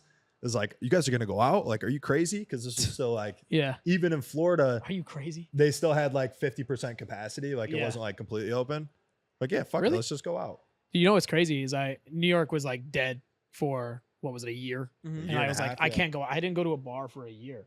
And I was like, I don't know what the hell's going on. Well, they had like underground parties if you knew like where they were going. So like there was a lot of like sketchy shit that was going on, but In the tunnels? no, like they, Wait, in the tunnels? in the subway. No, dude, nobody was partying in the subway. Oh, Like they were, No, they're I digging meant tunnels. underground. I meant Joke. underground. Like Have you people. seen that? Have you Did seen you that see this the week on tunnels? Twitter? No. The tunnels? Oh You yeah, hear I've about seen, that? yeah. That I was a like, joke. okay, that went right over my head. My bad. You're like, what the fuck? I was like, tunnels, like I in mean, the if you're in subway. New York City, you're always over their head. Yeah. They're in the fucking Yeah. tunnels. They're scurrying. Dude, that's crazy. That was nuts. Scurrying is a great, perfect word to describe that. Just Shit. scurrying around. No, but like people would like have like connections to like bars or clubs already that would be closed, but then they would have like a party there Yeah. anyway, like with like blacked out windows. But so like everything was closed and I didn't go to a bar, so I booked a trip to Florida. I was like, I'm gonna go to Florida. I came to Tampa actually. And I was like, I'm just gonna go to Tampa because everything's open. Literally, that was like the only week that Tampa closed fully Jeez. was the week I was here. I was like, dude, I just can't get away from this Sucks. shit. Yeah. But yeah, I don't know. Tampa kind of just like happened by accident for me too. But I do like it here a lot. Yeah. I just think that it's like a little too small, a little bit. I mean, It is compared really to New York small. City, yeah. Not even absolutely. compared to New York City. I mean, like, just like the people. I don't know. I feel like if you're doing well in Tampa, it's like you think you're doing way better than you are. I Than don't you know. It's actually like there's are. like a lot of like shiny object syndrome that like for what? Like what's your credit score kind of thing? You know what I mean? Like, Yeah. are you driving that Lamborghini in debt or are you driving that Lamborghini because you're doing well? You know? Yeah. And like I don't know. There's some people that give me like a weird vibe. It's like in New York, you could sit down like with that Jeff guy I was telling you about. He's like worth hundreds of millions of dollars. And you won't And even know. He's wearing like sweatpants, whatever, just like talking to us, like giving us advice. He comes like I don't know. Maybe I'm just like have a bad intro to a lot of. No, these I people, see that but- a lot. You know what I mean? Like especially people at the here. Edition will be hanging out and they're like, oh, like They think they're like hot shit. yeah, because like Miami's way worse than Tampa, though, with that. Miami's terrible. Or yeah, Miami's terrible. But I Yeah. feel like Miami has a reason to be terrible because like people probably have fucking money like crazy over there. There's people spending like 10 grand on a table and just walking Yeah. out, and then like here it's like, I don't know. I'm trying to give it the benefit of the doubt. Yeah. The thing I stay like about longer. it though is it's small enough to the point where you can, if you want to lock in and just work, which is kind of like where I'm at right now, you can avoid the distractions pretty easily. For sure. Like in Yeah. Miami, I feel like it'd be tough. Yeah. I don't really see too many distractions here as much because like That's what I'm saying. Yeah. I feel like we're taking like our digital marketing company is really kind of like putting a big imprint down here because we're focusing a lot on med spas and like plastic surgery centers and like just a lot of people have been hitting us up like almost like word of mouth wise now, which is nice, but it's like kind of pulling teeth to like work with budgets down here. yeah. So like people are like, oh, I'm driving this Lamborghini, but it's like why can't you afford $1,500 a Yeah. month like For fee- marketing. Yeah, yeah. Because that's where that's Yeah. the Lamborghini. That's going goes. to the car. yeah, it's going right bro. to me showing off. To I don't know, but But to each their own, man. we should live probably their wrap lives. it because I don't know when this camera's gonna. Yeah, I think we die got off. about Good 2 for it, hours. man. But dude, this was Really good. a lot of fun, Fire. man. Yeah, no. Before we wrap it, I was like, what's some people you've had on here? How many episodes do you guys have? This has to be like close to 60, right? Yeah. 60. Damn, you guys have some really cool people on here. We had really cool. Gary people. Cardone a couple weeks ago. Ty Lopez. Ty Lopez was a great one. We had Adam Sosnick, Ty who's like Lopez was the dope. I saw that he's one. like the co-host with Patrick Bet-David Yeah. on his podcast. That was cool. You guys are trying to get him on here too, right? Yeah. That's for dope. sure. For He was sure. telling me he's like, this is the first one without the producer. He's like, so come on. I was like, all right, but I'll be your test dummy. So Yeah. I think it No, went dude, well. this- We'll have to see. I don't know. I Yeah. gotta This is go great. back Like there we and check, went a lot but- longer than like the typical episode just Yeah. because yeah, Great my bad. I was conversation. kind of Good dragging food. out and talking a lot. I didn't really know where you wanted to perfect, go. Nah, bro. man. I mean- mean, the conversation's flowing. you Yeah. mentioned like pulling teeth. Sometimes it's like down the pod. This was the complete opposite. It was just Yeah, nice, it bro. was dope. Enjoyable. Yeah. Well, Absolutely, I appreciate you guys having Where me. can Hell yeah, bro. the Yeah, audience find you, follow you, and see what you're up to? I got like a weird social thing, man, but I'm focusing mostly on the social media side. I do a lot of coaching and stuff on the future side of stuff. So my personal brand is at Scott Gives Value, everything, YouTube, Facebook. I don't know why I said that. Instagram, TikTok, everything. So if you want like a personal side of stuff, it's Scott Gives Value. And then the marketing side of things, we have a different approach. We're not hiding behind a logo like most traditional marketing agencies. Just started the social, so there's still like dry trying to get them out there, but it's 2 marketing guys. It's just me and my business partner. So That's it's 2 guys there. It's a pretty recognizable thing. I think it's different. So trying to like create a personal thing. So the marketing side of things is 2 marketing guys to help, and then Like TWO or just the number 2? TWO. Okay. Dope. TWO, 2 Love it, marketing bro. guys, 2 G's, and then the Scott gives value is that personal side of things. Well, personal brand stuff. I keep my personal separate because Yeah. you know I have a party life Somewhere that I don't running. want people to see. no doubt, man. But Awesome, bro. Good thank you shit. guys. I That was No, appreciate it. appreciate it, man. That was dope. Good stuff.